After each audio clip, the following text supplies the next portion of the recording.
राधे राधे दोस्तों, कैसे हैं आप सभी। आपके चैनल बनारसी प्रिया पूजा पाठ में आपका हार्दिक स्वागत है।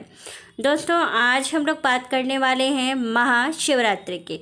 2026 में महाशिवरात्रि 15 फरवरी या 16 फरवरी किस दिन मनाना है, निश्चित काल क्या होगा, पूजा का जो मुहूर्त होगा वो क्या होगा और कौन कौन से नियमों का ध्यान हमें रखना चाहिए, तो सारी चीज़ें बताने वाली हूँ। चलिए वीडियो स्टार्ट कर लेते हैं। लेकिन अब वीडियो में पहली बार आए हैं तो चैनल को सब्सक्राइब कर लीजिएगा और वीडियो अच्छी लगे तो लाइक कीजिएगा। सबसे पहली चीज़ है कि महाशिवरात्रि की आप सभी को हार्दिक शुभकामनाएं।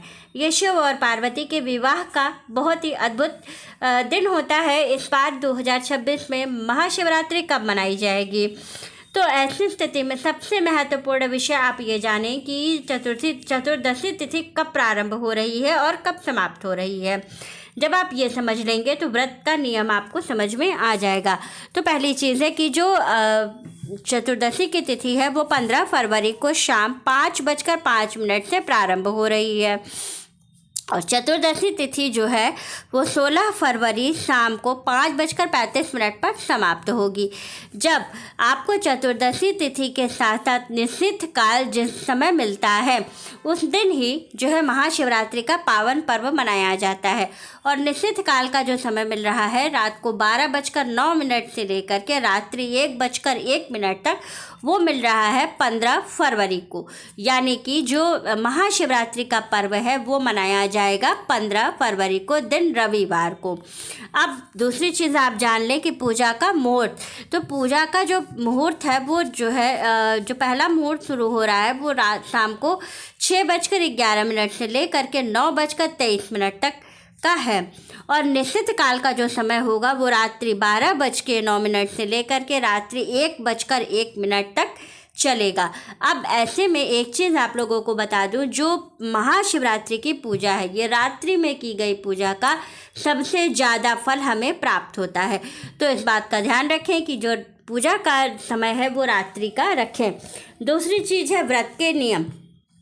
जो लोग भी महाशिवरात्रि का व्रत करते हैं वो महत्वपूर्ण सभी नियमों का पालन ज़रूर करेंगे। सबसे पहली चीज़ कि महाशिवरात्रि के दिन सुबह सवेरे उठ करके ब्रह्म मुहूर्त में अगर पवित्र नदी और सरोवर पे जाके स्नान करें, गंगा में स्नान करें तो अति पवित्र और पुण्यफलदायी है।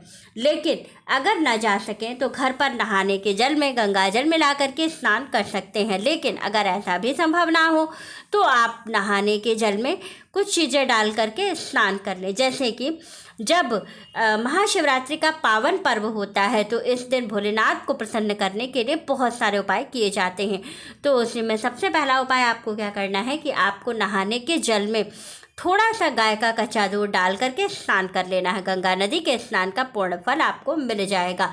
दूसरी चीज़ है नहाने के बाद व्रत का संकल्प जरूर लें, तभी जो है व्रत आपका पूर्ण माना जाएगा। और साथ ही जब आप शिव पार्वती की विशेष आराधना करें तो इस दिन इस बात का ध्यान रखें कि भोलेनाथ का अभिषेक ज़रूर करें, चाहे गाय के कच्चे दूध से करें चाहे गंगा जल से करें, लेकिन भोलेनाथ का अभिषेक जरूर करें।